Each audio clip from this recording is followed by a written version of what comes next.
ચાલો next question 9a² plus 18a ને a+2 વડે ભાગતા એનો સહગુણક શું મળે? તો પહેલાં તો આપણે 9a² પ્લસ 18a ને આપણે કેટલાથી ભાંગવાના છે? a+2થી ભાંગવાના છે, a+2 બરાબર. હવે આપણે સૌપ્રથમ આમાંથી કોમન નીકળતા આપણે કાઢી લઈએ. આ 18ને આપણે કઈ રીતે લખી શકીએ? તો કે 9 દુ 18. કઈ રીતે લખી શકીએ? 9 દુ 18 બરાબર. હવે આ બંને પદમાંથી કોમન કોણ નીકળી શકે? તો એક તો 9 નીકળશે. બેમાં કોણ કોણ છે? તો કે 9 9 છે બરાબર. તો 9 અહીંયા પણ છે ને અહીંયા પણ છે. તો આપણે પહેલાં કેટલા કોમન કાઢશું? 9 કાઢશું. પછી બીજું કોણ છે? તો કે a.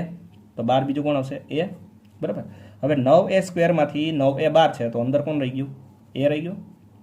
પ્લસના પ્લસ 9 દુ 18 a માંથી 9a 12 છે તો અંદર કોણ રહી ગયું? 2. ખાલી 2 રહેશે બરાબર. અને નીચે કોણ બેઠેલું છે? તો કે a+2 બરાબર. હવે અહીંયા a+2 અને a+2 કેન્સલ કરી દઈએ તો કેટલા બનશે? 9a બનશે. કેટલા બનશે? 9a. હવે આપણને અહીંયા ક્વેશ્ચન શું પૂછેલો છે? તો કે a નો સહગુણક શું પૂછેલું છે? a નો સહગુણક. તો a નો સહગુણક કેટલો છે? 9 છે. કેટલા છે? 9 બરાબર. તો આપણો આન્સર કેટલો આવશે? 9 આવશે. ક્લિયર?